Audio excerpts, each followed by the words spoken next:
سلام دوستان، ماشین از روز قبل آماده کردم. قرار بریم سمت اصفهان که اتاق کمپرسی نصب کنیم انشالله. امروز 8/9/1404. اومدم میارم گذاشتم پشت ماشین که ماشین سنگین‌تر شه، توی جاده زیاد بازی نکنه، اذیت کنه، ضربه بزنه، فشار بیاره به کمر.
بریم که حرکت کنیم سمت اصفهان انشالله.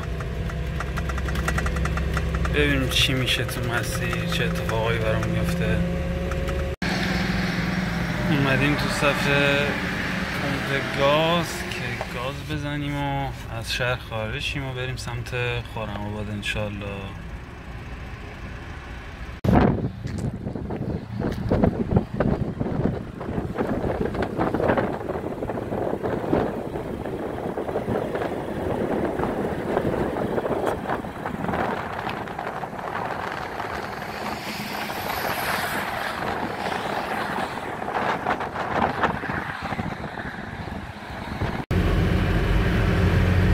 این گونی‌ها رو که بستم پشت ماشین، خاک توشونه و توی تکونه ماشین هی فشرده میشه، باعث میشه این تنابا مدام شل شه.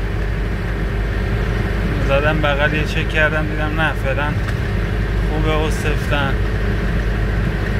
توی اندیمش که بودم وایستادم واسه تنظیم باد، چک کردم دیدم از یه جا تنابا باید بستم کامل در اومده بود.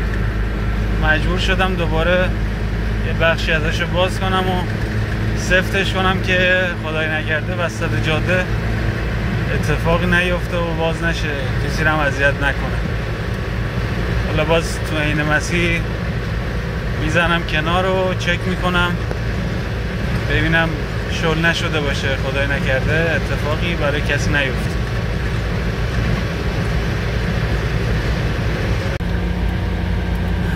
بچه اومدن واسه ماشین محدود کننده سرعت گذاشتن، سرعت بیشتر از 90 کیلومتر نمیره و هم میشه گفت خوبه، هم بعضی وقتا میخوای سبقت بگیری، میری تو سبقت میبینی ای داده بیداد ماشین موند. اوایل عادت نداشتم بهش، بعد میرفتم تو سبقت یکی دو بار نزدیک بود اتفاقی بیفته، دیگه الان عادت کردم بهش دیگه، ولی هنوز دستم به ماشین نیفتاده. من اولین بار نیسان میگیرم و هنوز به رانندگیش عادت نکردم، میگم رانندگی باهاش سخته، زمان میبره تا دستم بیفته.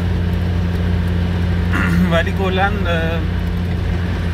رانندگی باش جاده خطرناکه. بالاخره نیسان دیگه از قدیم بوده دیگه، تقریبا 60 ساله داره تو ایران تولید میشه و اتفاقای زیادی افتاده براش تو جاده. کلا از همه راننده از نیسان میترسن.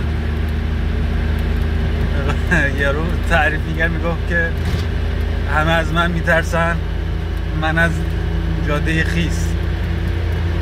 خلاصه که قصدم واسه اینکه بخوام کمپرسی بذارم روی نیسان این بود که توی جاده نرم باش. ماشین جاده نیست واقعا، ترجیح میدم باش توی شهر کار کنم. بعد اینکه حالا شاید درآمدش کمتر باشه ولی خب بالاخره همین که شب خونه خودتی خودش خیلیه دیگه. بعد خطرات جاده هم نداره دیگه، هم داخل شهر میشه درآمد شاید کمتر باشه ولی واسه من راحت تره بخوام توی شهر باش کار کنم. تا همون محدوده شهری باشه از نظر من کفایت میکنه.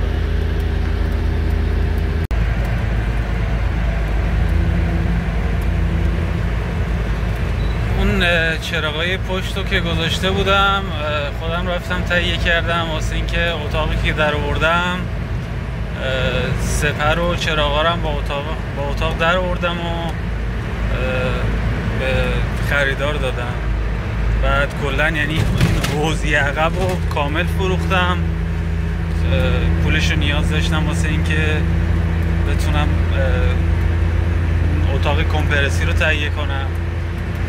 چراغا رو هم نصب کردم چون توی مسیر تونل داشت و توی تونل تاریکه و بدون چراغ نمیشه تردد کرد و خیلی خطرناکه. و اینکه توی مسیر اگه به شب بخورم که قطعا میخورم واسه یه نفراتی که از پشت سر هستن دید داشته باشه و نیام برخورد کنم به ماشین و اینکه راهنمای رانندگی هم گیر نده بخواد ماشین رو بخوابونه و مشکل ایجاد کنه. خلاصه با چراغ بهتره. درسته حالا یه هزینه‌ای کردم بابت چراغ ولی خب اتاقی که به من تحویل میدن تو اصفهان چراغ داره و همه چیش آماده و تکمیله.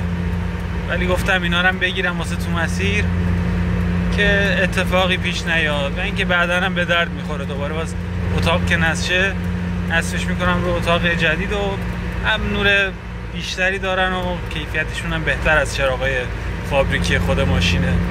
به درد میخوره، کلا دیده بهتری میده از عقب.